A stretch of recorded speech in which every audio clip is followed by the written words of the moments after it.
ಇರ್ತಕ್ಕಂಥ YouTube channel study with ಪರಶುರಾಮ್ಗೆ ಸ್ವಾಗತವನ್ನು ಕೋರ್ತೀನಿ. ಇವತ್ತು ಒಂದು ಪ್ರತಿಭಾ ಪುರಸ್ಕಾರಕ್ಕಾಗಿ ಅರ್ಜಿಯನ್ನು ಆಹ್ವಾನ ಮಾಡಿದ್ದಾರೆ. ಅದಕ್ಕಿರ್ತಕ್ಕಂಥ ಡೀಟೇಲ್ ಆಗಿರ್ತಕ್ಕಂಥ ಮಾಹಿತಿಯನ್ನು ನೋಡೋಣ. ಸೊ ಕರ್ನಾಟಕ ರಾಜ್ಯ ಸರ್ಕಾರಿ ನೌಕರರ ಸಂಘ ಕಬ್ಬನ್ ಉದ್ಯಾನವನ ಬೆಂಗಳೂರು ಅವರು ಏನು ಮಾಡಿದ್ದಾರೆ, ಈ ಅರ್ಜಿಯನ್ನು ಆಹ್ವಾನವನ್ನು ಮಾಡಿದ್ದಾರೆ. ಸೊ ಕರ್ನಾಟಕ ರಾಜ್ಯ ಸರ್ಕಾರಿ ನೌಕರರ ಮಕ್ಕಳ ಪ್ರತಿಭಾ ಪುರಸ್ಕಾರಕ್ಕಾಗಿ ಅರ್ಜಿ ಆಹ್ವಾನ. ಸೊ ಇದು ಬಂದ್ಬಿಟ್ಟು ಕೇವಲ ಕರ್ನಾಟಕ ರಾಜ್ಯದಲ್ಲಿರ್ತಕ್ಕಂಥ ಸರ್ಕಾರಿ ನೌಕರರ ಮಕ್ಕಳಿಗೆ ಮಾತ್ರ ಪ್ರತಿಭಾ ಪುರಸ್ಕಾರ ಇದೆ. SSLC ಮತ್ತು PUC. ಸೊ ಅದು ಕೂಡ ಮುಖ್ಯವಾಗಿ ಎರಡೇ ಇದ್ದಾವೆ. ಒಂದು SSLC 10ನೇ ತರಗತಿ, PUC 12ನೇ ತರಗತಿಯಲ್ಲಿರ್ತಕ್ಕಂಥ ರಾಜ್ಯ ಸರ್ಕಾರಿ ನೌಕರರ ಮಕ್ಕಳಿಗೆ.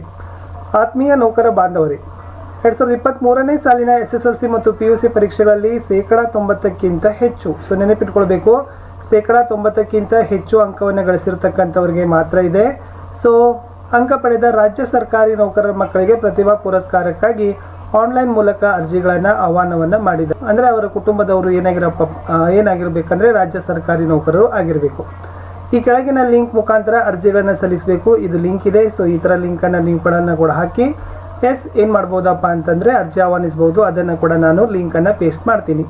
ಈ ಅರ್ಜಿಯನ್ನು ಸಲ್ಲಿಸಲಿಕ್ಕೆ ನೀವುಗಳು ಕಡೆಯ ದಿನಾಂಕ ಬಂದುಬಿಟ್ಟು 31/5/2023.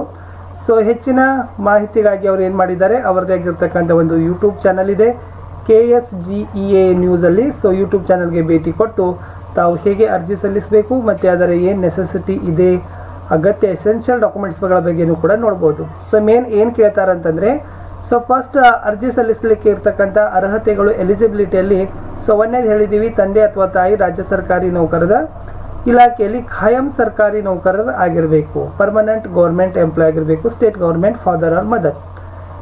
ನೆಕ್ಸ್ಟ್ ಕೊಟ್ಟಿದ್ದಾರೆ ಅವರು, ನಿಗಮ ಮಂಡಳಿ, ಪ್ರಾಧಿಕಾರ, ವಿಶ್ವವಿದ್ಯಾಲಯ, ಖಾಸಗಿ ಹಾಗೂ ಅನುದಾನಿತ ವಿದ್ಯಾಸಂಸ್ಥೆಗಳಲ್ಲಿನ ನೇಮಕವಾಗಿರೋ ನೌಕರರು ಅರ್ಜಿ ಸಲ್ಲಿಸುವಂತಿಲ್ಲ. ಸೊ ಏನೋ ಒಂದು ಅರೆ ಸರ್ಕಾರಿ ಅಂತ ಕರೀತಾರಲ್ಲ, ಸೊ ಅಲ್ಲಿ ಆ ಸೆಕ್ಟರಲ್ಲಿ ಕೆಲಸ ಮಾಡ್ತಕ್ಕಂಥ ತಂದೆ ತಾಯಿಗಳ ಮಕ್ಕಳಿಗೆ ಇದು ಅಪ್ಲೈ ಆಗೋದಿಲ್ಲ. ಮುಂದೆ ವಿದ್ಯಾರ್ಥಿ 2023ರ SSLC ಮತ್ತು PUC ಪರೀಕ್ಷೆಯಲ್ಲಿ ಪ್ರಥಮ ಪ್ರಯತ್ನದಲ್ಲೇ ತೇರ್ಗಡೆ ಆಗಿರಬೇಕು. ಫಸ್ಟ್ ಅಟೆಂಪ್ಟಲ್ಲೇ ನೀವೇನು ಮಾಡಬೇಕು, ಅಬೌವ್ 90% ಪಡೆದಿರಬೇಕು. ಹಾಗಾದರೆ ಏನು ಡಾಕ್ಯುಮೆಂಟ್ಸ್ ಕೊಡಬೇಕಾಗ್ತದ ಅನ್ನೋದನ್ನು ನೋಡಿ. ಸೊ ಫಸ್ಟ್ ವಿದ್ಯಾರ್ಥಿಯ ಪಾಸ್ಪೋರ್ಟ್ ಅಳತೆಯ ಭಾವಚಿತ್ರ ಬೇಕು, ದೃಢೀಕೃತ ಅಂಕಪಟ್ಟಿ ಕೊಡಬೇಕಾಗ್ತದೆ, ಇಲಾಖೆಯ ಸೇವಾ ದೃಢೀಕರಣ ಪತ್ರ, ಸರ್ವಿಸ್ ಸರ್ಟಿಫಿಕೇಟ್ ಕೊಡಬೇಕು, ಕನ್ಸರ್ನ್ ಸ್ಟೇಟ್ ಗೌರ್ಮೆಂಟ್ ಡಿಪಾರ್ಟ್ಮೆಂಟ್ಗಳಿಂದ. ಅಥವಾ ಮತ್ತೆ ಏನು ಕೇಳಿದ್ದಾರೆ ಅವರು, ಈ ರಾಜ್ಯ ಸರ್ಕಾರಿ ನೌಕರ ಸಂಘದ ಜಿಲ್ಲೆ, ತಾಲೂಕು ಅಥವಾ ಯೋಜನಾ ಶಾಖೆ ಅಧ್ಯಕ್ಷರು, ಬೆಂಗಳೂರು ನಗರ ರಾಜ್ಯ ಪರಿಷತ್ ಸದಸ್ಯರಿಂದ ಪಡೆದ ದೃಢೀಕರಣ ಪತ್ರಗಳನ್ನು ಸಹಿತ ಕೊಡಬೇಕು. ಆಮೇಲೆ ಮುಖ್ಯವಾಗಿ ಈ ಎಲ್ಲ ದಾಖಲೆಗಳನ್ನು ಏನು ಮಾಡಬೇಕಾಗ್ತದಪ್ಪ ಅಂದ್ರೆ JPG ಫಾರ್ಮೆಟ್ನಲ್ಲಿ 1 MB ಮೀರದಂತೆ ತಾವೇನು ಮಾಡಬೇಕಾಗ್ತದ, ಅಪ್ಲೋಡ್ಗಳನ್ನು ಮಾಡಬೇಕು ಅಂತ ಅವ್ರು ಏನು ಮಾಡಿದ್ದಾರೆ, ಕೊಟ್ಟಿದ್ದಾರೆ. ಅರ್ಜಿ ಸಲ್ಲಿಕೆ ಯಶಸ್ವಿಗೊಂಡ ನಂತರ ಏನು ಮಾಡ್ತಾರೆ, ನೀವೇನು ರಿಜಿಸ್ಟರ್ ಮಾಡಿರ್ತಕ್ಕಂಥ ಇಮೇಲ್ಗೆ ಒಂದು ಅಕ್ನಾಲೇಜ್ಮೆಂಟ್ ಸ್ವೀಕೃತಿಯನ್ನು ಕಳಿಸ್ತಾರೆ. ಶೇಕಡಾವಾರು ಅಂಕಗಳನ್ನು ಆಧರಿಸಿ ಅರ್ಜಿಗಳನ್ನು ಪರಿಗಣಿಸ್ತಕ್ಕಂಥ ನಿರ್ಧಾರ ಸಂಘದ್ದಾಗಿದೆ. ಭಾಳ ವಿದ್ಯಾರ್ಥಿಗಳು ಏನು ಮಾಡ್ತಾರಪ್ಪ ಅಂತಂದರೆ 90 ಅಬೌವ್ ಅಪ್ಲಿಕೇಶನ್ಸ್ ಬಂತಂದರೆ ಅದನ್ನು ಯಾವ ಥರ ಕನ್ಸಿಡರ್ಡ್ ಮಾಡಬೇಕು ಮಾರ್ಕ್ಸ್ ಅನ್ನೋದನ್ನು ಅವರ ಸಂಘದವರು ನಿರ್ಧಾರವನ್ನು ಮಾಡ್ತಾರೆ. ನಿಮಗೆ ಇನ್ನೂ ಹೆಚ್ಚಿನ ಮಾಹಿತಿ ಬೇಕಾಗಿತ್ತಂದರೆ ಇಲ್ಲಿ ಹೆಲ್ಪ್ ಡೆಸ್ಕ್ ಇದ್ದಾವೆ.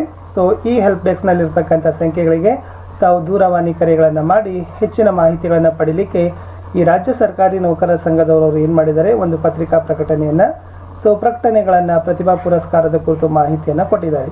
ಸೊ ಯಾರೆಲ್ಲ ಎಲಿಜಿಬಲ್ ಇದ್ದೀರಿ ಅವರೆಲ್ಲರೂ ಕೂಡ ಅರ್ಜಿಯನ್ನು ಹಾಕಿ ಸ್ಕಾಲರ್ಶಿಪ್ಪನ್ನು ಪಡೀರಿ ಅಂತ ಹೇಳ್ತಾ ಮತ್ತೆ ಸಿಗ್ತೀನಿ ಇನ್ನೊಂದು ಹೊಸ ವಿಡಿಯೋದಲ್ಲಿ. ವಿಡಿಯೋವನ್ನು ವೀಕ್ಷಿಸಿದ್ದಕ್ಕಾಗಿ ಧನ್ಯವಾದಗಳು. ಬಾಯ್.